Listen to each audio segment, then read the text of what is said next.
All right, we got Alex Lima back in studio. Welcome back, man. My man, thanks for having me. All dude. right, Love good it. stuff. Yes, sir. And we're talking about black belt fitness. We talk about self-defense. We talk about also, getting in shape, staying in shape, and a lot of good things happening. Yeah, especially nowadays, everybody's talking about. There's the big joke. I guess you know how everybody talks about when you go to college and you get the freshman 15. Yeah. You gain the weight. Yeah. That quarantine 45 is what's happening right now. Yeah. People are starting to gain that weight. Yeah, so. exactly. Yeah. Yeah, quarantine 15, 45, whatever it is, Yeah. it's definitely there for a lot of people. You see it. Why is that? People just they naturally. I feel like they need. That's why people have a personal trainer. In some cases, they like to go and do jiu-jitsu and working out because they have another accountability partner, right? Well, 100%. What I find typically, especially in my industry, whether it's with martial arts training or with fitness, is the average person is kind of always looking for an out. They're looking for a reason to quit anyways. Yeah. How many times has someone been like, man, I'm having a rough day. I don't know if I'm going to go to the gym today. And then they're like, they get a flat tire and they're like, oh, I'm not going. Yeah. So they're always looking for an excuse not to. We're looking for a way out. Yeah. Very few people are dedicated enough to be like, I'm going to change that tire and go to the gym. Yeah. I got to change it fast. Yeah. So, when you get something as drastic or extreme as like a pandemic, of course people are like, well, I'm not going to stay on top of my fitness or anything. It's not a priority right now. But your health and fitness is always a priority. Yeah. There's very little that actually matters more. Exactly. You like money? Well, if you're not healthy enough, you can't go work and make money. Right. You love your kids. Well, you got to be healthy enough to see them go through high school and be there for when you have grandchildren and whatnot. There's nothing more important when you think about it. I think even more than ever too. Even me personally, I'm starting to realize, pushing myself as far as workout, those types of things, but also the stress side of job, the stress side of business and real estate, and you have great clients, you got awesome clients that are fun that you look forward to talk to. You got some clients or even prospects that are going to be negative. They're projecting their anger onto you. So now more than ever, I just really thought about this whole COVID-19, how it forced us to kind of slow down. I've literally personally been taking that as like, hey, you know what? Things are good, man. You've got income coming in. You've got a great business. You've got great show partners. There's a lot of positive. Focusing on the blessings and not even really stressing as much about that next deal. And you know what? What's interesting is it comes. It's still coming anyway. It's because of all the goodwill that we put out. I think so. I completely agree with that. You start sending out a more positive vibration, and therefore you become a magnet for more positive things to enter your life. Yeah. It's easy to. Negative, when you're always focused on the negative, negative things happen. It's what you see. Yep. When you focus on the positive things are what's gonna gravitate towards you. Yeah. Constantly. Yeah, and working hard is definitely paying off when you do that. So Alex Lima, we got Black Belt Fitness now. You're doing a lot online as well, a lot of social media, blowing up with the beard game, the beard struggle. Yeah. And so doing a lot of that, and then also taking your classes, a lot of your classes and instruction to a Zoom style. It seems like it's a constant. We're talking about the number of people that are on Zoom now. I think it's upwards of 200 million people that are Zooming. Yeah. And talk to us about how that's affected your business. It's a constant evolution, and it's one of those things where it's sink or swim. You either have to keep up with the times or you're going to get left behind. Yeah. And if you are not utilizing any business that you have, if you are not utilizing social media or an online platform, you're setting yourself up for failure. You're missing out on a tremendous opportunity. Yeah. My business has predominantly become, it's so crazy because everything that has to do with my business, fitness and martial arts training, self-defense, is so much in-house and hand-to-hand and being in close proximity of your client. That's no longer the case now because of social media and because of the internet and like the Zoom and platform. Now I'm teaching people internationally.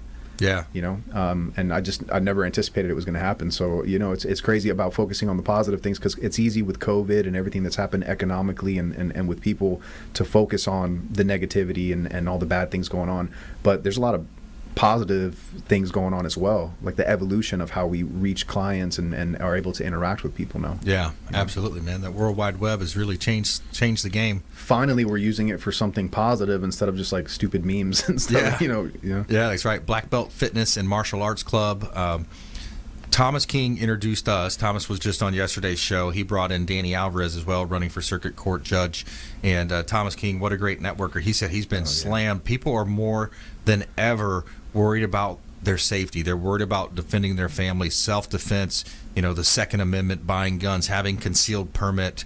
Talk to us about, what you see potentially happening here and what's the best ways to defend yourself. You have to train. You have to train and prepare. You know, Yeah. we something that I always instill in my students, whether they are the young children or an advanced fighter going on to compete, is you have to train and prepare. You know, it's there's an old it's a Japanese proverb, a samurai saying that it's better to be a warrior in a garden than it is to be a gardener in a war. Yeah. So we hope and pray that we never have to use I hope I never have to put hands on somebody and really use max effect at the things that I know what to do. But in the event that I have to, I'm at least know that I walk around with that knowledge and that capability to do so. Yeah. And it's always blown my mind that it's easy to ignorance is bliss. Yep. So it's easy to think that it's never going to happen to me, or I don't live on that side of town. I'm not worried about I don't need a gun. I don't need to learn how to box or anything like that. Listen, it happens in Beverly Hills. It happens anywhere. Nowhere is immune to violence and crime. Yeah. Especially now more than ever, you see it happening with the riots, with the the civil unrest, the social media, red lights, traffic, people raging at traffic lights, and doing this and that. So yeah, but it's those same people that'll never happen to me that go out and buy those lottery tickets and those scratch off tickets and just know they're going to win it. Yeah. But the odds are way less than that. You're probably more likely to get bit by a shark at the beach or a gator in a freshwater lake or something. For sure.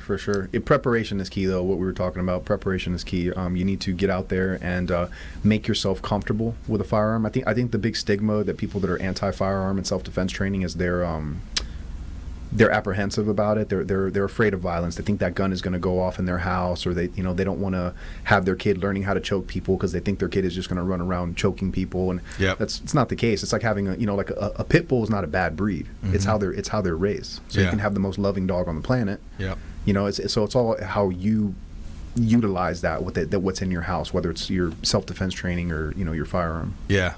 If you give a pit bull love, he's going to be a loving pit bull. If you chain him up in the backyard and feed them every now and then. Wild animal. Yeah, wild animal, exactly. Mm-hmm. So we're talking with Alex Lima here at BlackBelt_Jitsu and BlackBelt Fitness and Martial Arts. Alex Lima, you can find him on Facebook, of course, as well, and on our show site, consumerqb.com.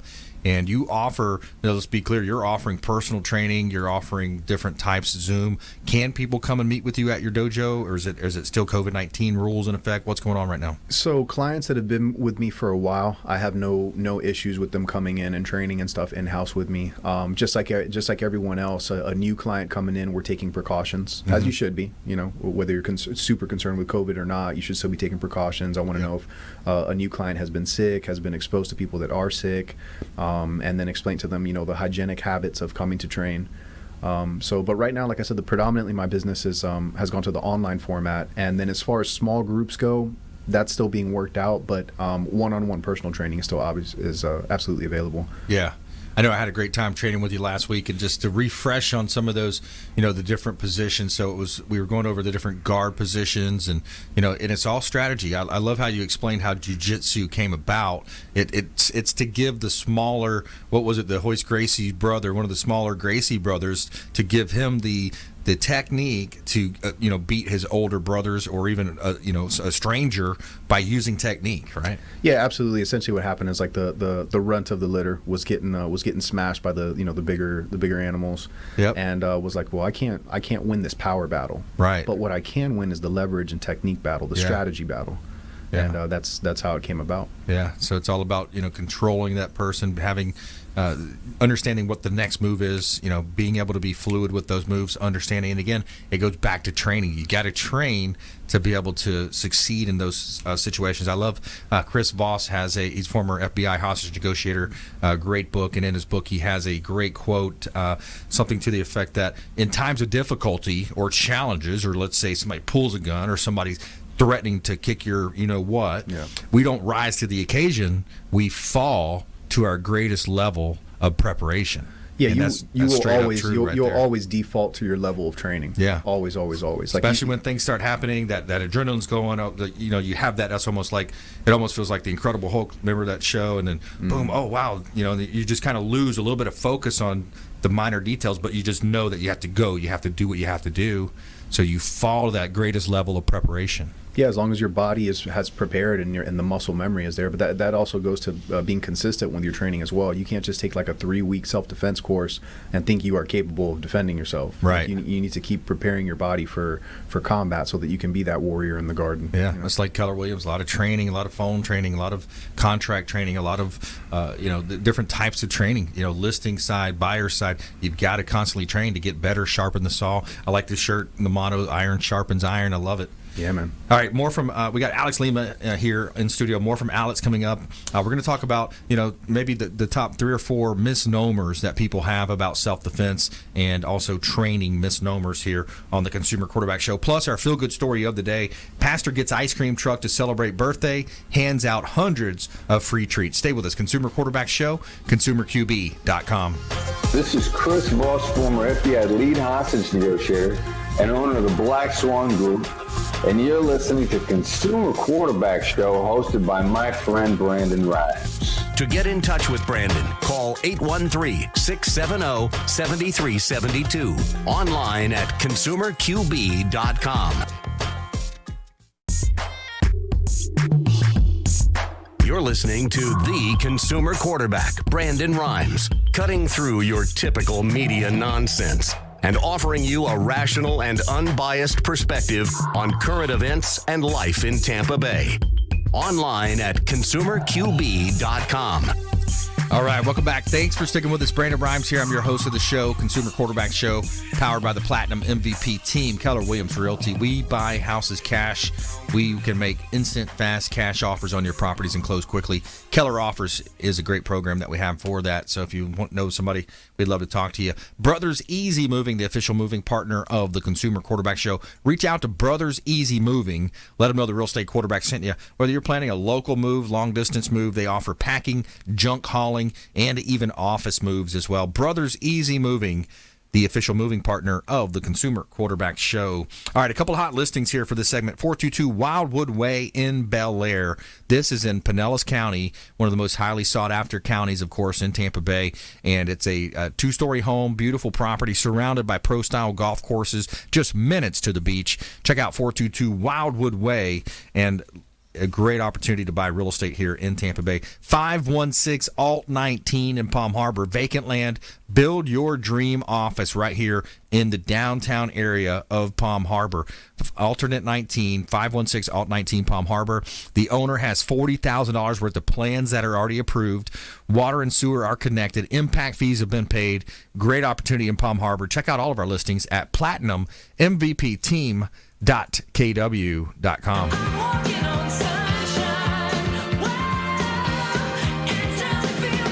All right, we got Alex Lima in studio. More from Alex coming up here in just a moment. But every day we're going to tell you something positive in our feel-good story of the day. Tell me something good.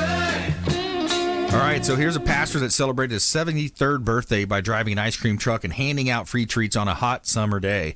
Pastor Bill Lasasso founded the Florida Dream Center in St. Petersburg, Florida. He works to help those trapped in homelessness or hopeless situations and down on their luck. Every weekend, he organizes and gives away about 25,000 pounds of food. Let me reiterate, that's a big number. This pastor gives away 25,000 pounds of food. Wow, what an awesome guy, Pastor Bill Lasasso and Florida Dream Center, St. Pete. So for his birthday, he wanted to relive his dream at 17 years old when he drove an ice cream truck around for a day. On Saturday, he handed out hundreds of ice cream treats for free. And, quote, out here, they don't get ice cream very often, he told Fox 13. We had people tell us that it's been a year and a half since they had an ice cream, and a little kid said that. Melvin Hillman, who drives the truck year-round, watched in amazement. Quote, it's beautiful, it's great, it's a blessing, Hillman said. And, quote, I thank God I'm here to be a part of it. We have to have more people like him in the world, definitely a better place. And it was really cool to see the birthday present that I got to share with all the friends here. Lasasso said, what an awesome dude. That's a great story out of St. Pete right there. That's a true story of kindness right there, man.